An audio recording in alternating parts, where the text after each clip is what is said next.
दोस्तों, नीतीश कुमार बिहार में यात्रा पर निकल रहे हैं।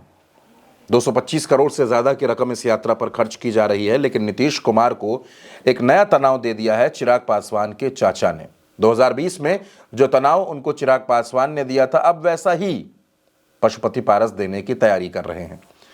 दोस्तों, आप जानते हैं कि पशुपति पारस को बिहार में जब लोकसभा चुनाव हो रहे थे 2024 के, तब बिहार में उनको कोई सीट नहीं दी गई। बीजेपी की तरफ से कहा गया कि आप एनडीए का हिस्सा बने रहें, आने वाले वक्त में आपका सम्मान होगा। लेकिन लंबा वक्त बीत गया, पशुपति पारस को कोई सम्मान नहीं मिला। तो पशुपति पारस ये संकेत दे रहे हैं कि बिहार विधानसभा चुनाव में यानी अगले साल वो सभी 243 सीटों पर अपने उम्मीदवार उतारेंगे। पशुपति पारस 243 सीटों पर अपनी पार्टी के उम्मीदवार उतारने की तैयारी कर रहे हैं। दरअसल चिराग पासवान के पिता रामविलास पासवान की पार्टी एलजेपी थी, जो दो टुकड़ों में बट गई। एलजेपी आर आ गई चिराग पासवान के पास, और आर जी जो पार्टी है, राष्ट्रीय लोक जनशक्ति पार्टी, वो चली गई पशुपति पारस के पास, यानी आरएलजेपी। पार्टी दो टुकड़ों में बट गई। जैसे शिवसेना के साथ हुआ, जैसे एनसीपी के साथ हुआ, वैसे ही एलजेपी के साथ हुआ।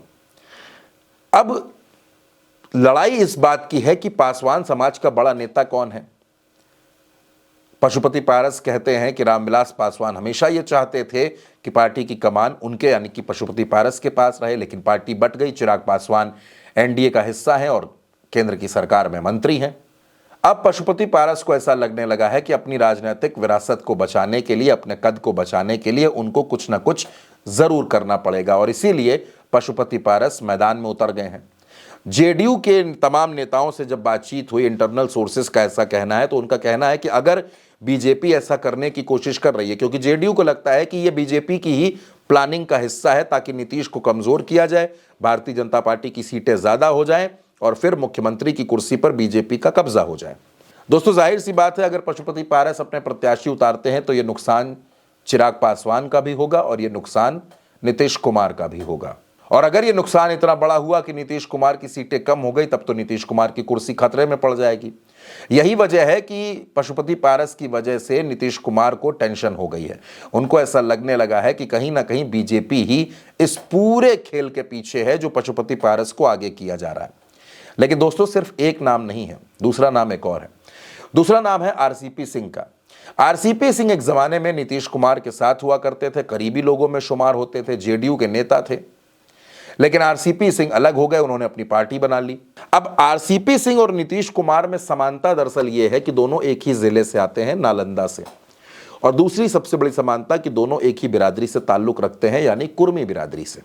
बिहार के राजनीतिक जानकार ऐसा कहते हैं कि भारतीय जनता पार्टी ही आरसीपी सिंह को ताकत दे रही है। आरसीपी सिंह ने अपनी पार्टी बनाई है, आशा पार्टी, और उन्होंने अपने आप को बिल्कुल ओपन रखा है। उनका कहना है कि अगर बीजेपी की को हमारी जरूरत है तो हमको अपने गठबंधन में शामिल कर ले, या अगर आरजेडी को, कांग्रेस को हमारी जरूरत है तो वो हमको अपने गठबंधन में शामिल कर ले।